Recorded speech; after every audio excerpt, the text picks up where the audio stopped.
Hi, Salam Ivy. How are you? Salam, I'm good. How are you? Alhamdulillah. Good, alhamdulillah. Yeah, today I wanted to finish, meditation part 2. We did part 1 last time, and it was, so many verses where I said like, okay, let's just stop here and continue next time. Let me share the document. Okay, so I'm trying to go back to where we stopped. So we finished verses 78, 79 last time. It was not last week, last time. And today I wanted to start with verse 80. So in verse 80 is basically when you go to meditate, usually you relax, like we said last time, you relax and you stop the, thinking, your chit chat.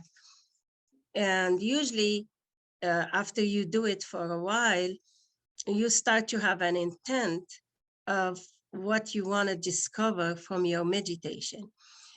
And this verse 80, in my opinion, it just helps you. It's just like what they say in other traditions, the mantra.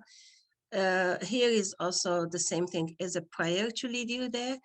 So it says, وَقُلْ رَبِّي أَدْخِلْنِي مُدْخَلَ الصِّدْقِ. So when you go to meditate, you can use this. You can say, my Lord, lead me through an entry of truth.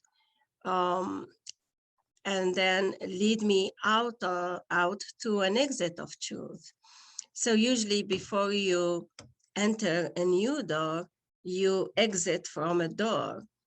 But the verse here is saying, enter the door before you exit another door, which is really logic. Why? When you meditate and you get to that point consciousness and you start to, receive information, then you come back to this physical world and you start to process the information. And maybe you believe it prior to meditations, you believe it in so many things, and then you started to question. Then you find yourself learning more from your meditation, putting the puzzle together, and you exit your previous belief or your previous things that you know.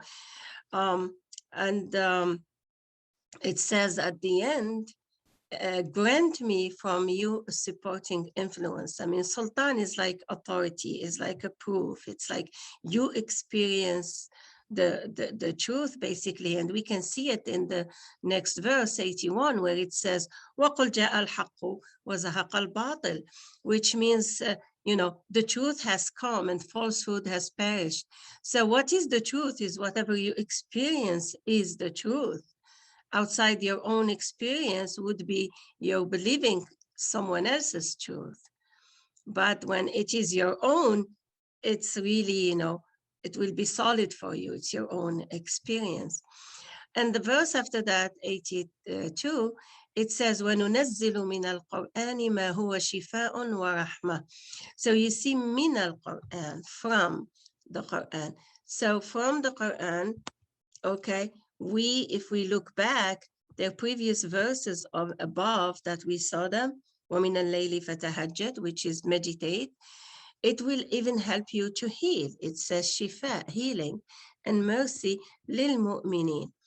And now, lots of people, they can heal themselves or help heal others with meditations. وَلَا يَزِيدُ الظَّالِمِينَ إِلَّا خَسَارًا. So those who believe in it can succeed, but the wrongdoers only increases in their loss. And then verse 83 and verse 84, they are addressing the same thing, like human nature is all the same. If people were given or were blessed, they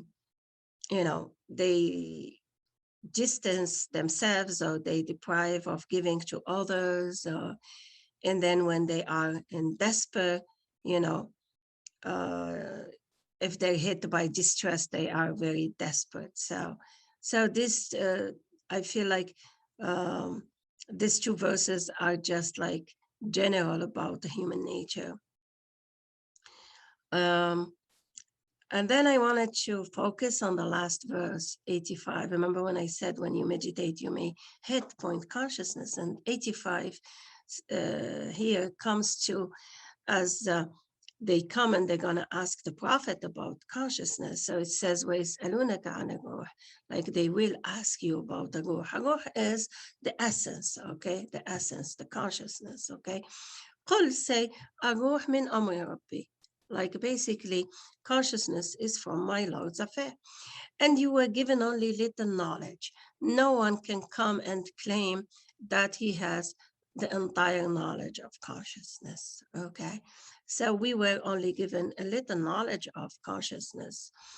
That's what the verse is saying.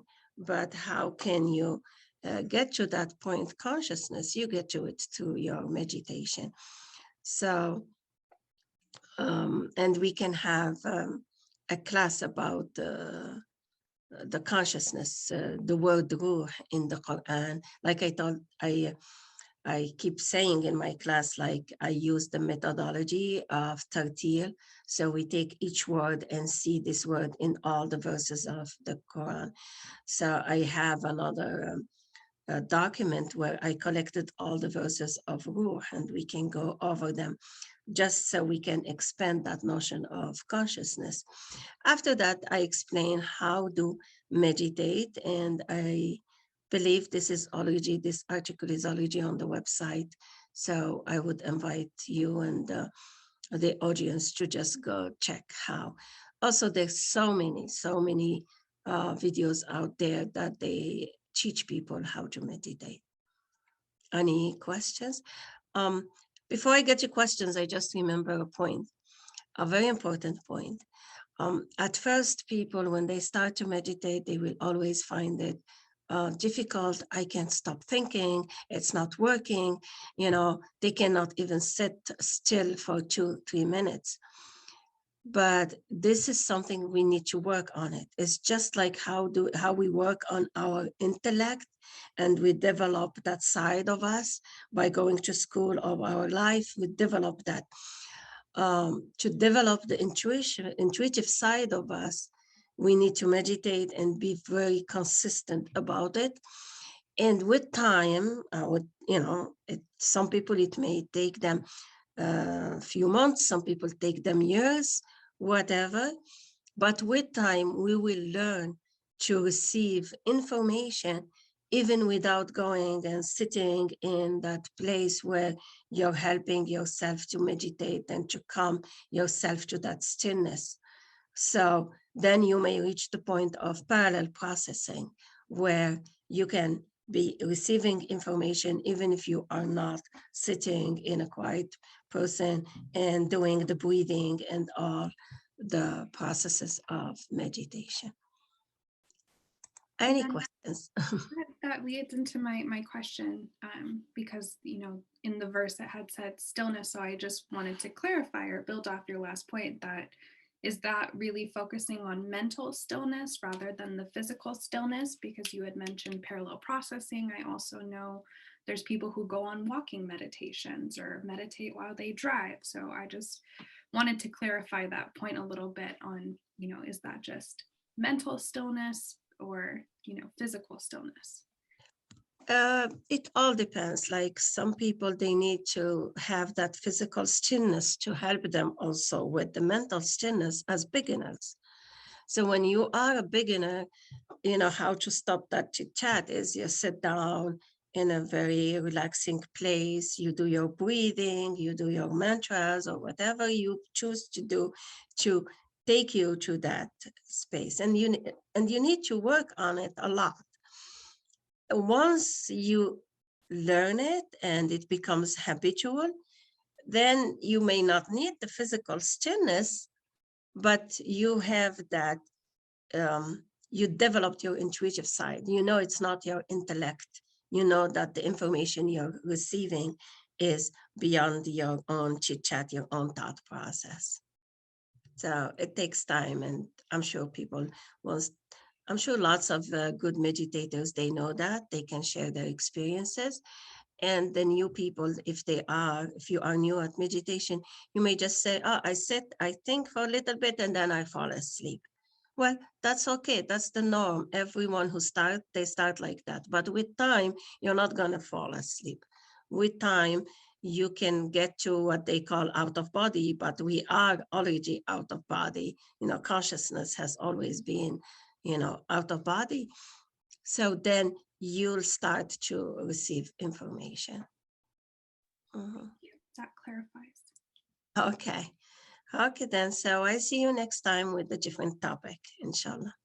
Okay, thank Okay. you. You're welcome, Sana.